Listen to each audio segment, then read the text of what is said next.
In verse 21 of Ephesians 5, and be subject to one another in the fear of Christ. Believers are to be subject to one another in the fear of Christ. Now, that doesn't mean whatever you tell me I'm going to believe, accept, and submit my life to, because another believer can be wrong.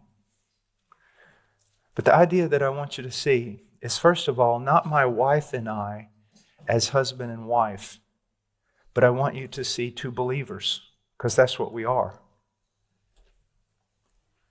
I firmly believe that a man is to lead his home.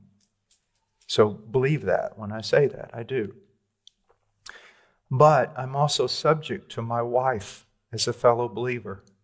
She can speak into my life. She can talk to me. She can tell me when she disagrees with me. I can sit down and ask for her counsel and have one opinion, she has another, and I sit there and go, my wife has made the wiser decision. I think we need to follow her counsel. She's a fellow believer. And for me to listen to her, draw counsel from her, and sometimes go the way she suggested because I see there's a lot more wisdom in it, that doesn't make me less of a leader at all. And the first person I'm going to run to is not going to even be my elder necessarily, except in some extreme situation.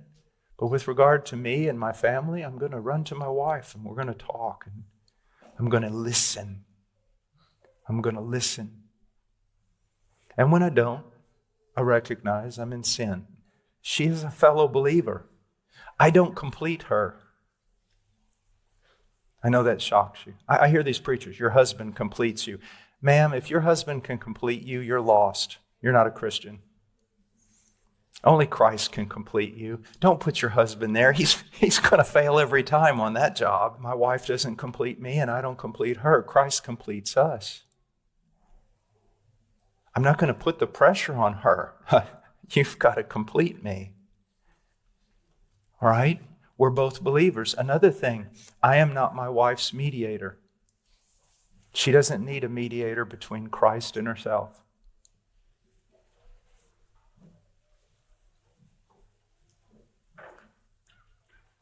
She is a person in her own right, and one day she'll receive a white stone with a name on it, and I won't know anything about that name. It's between her and the Lord. So she's a believer.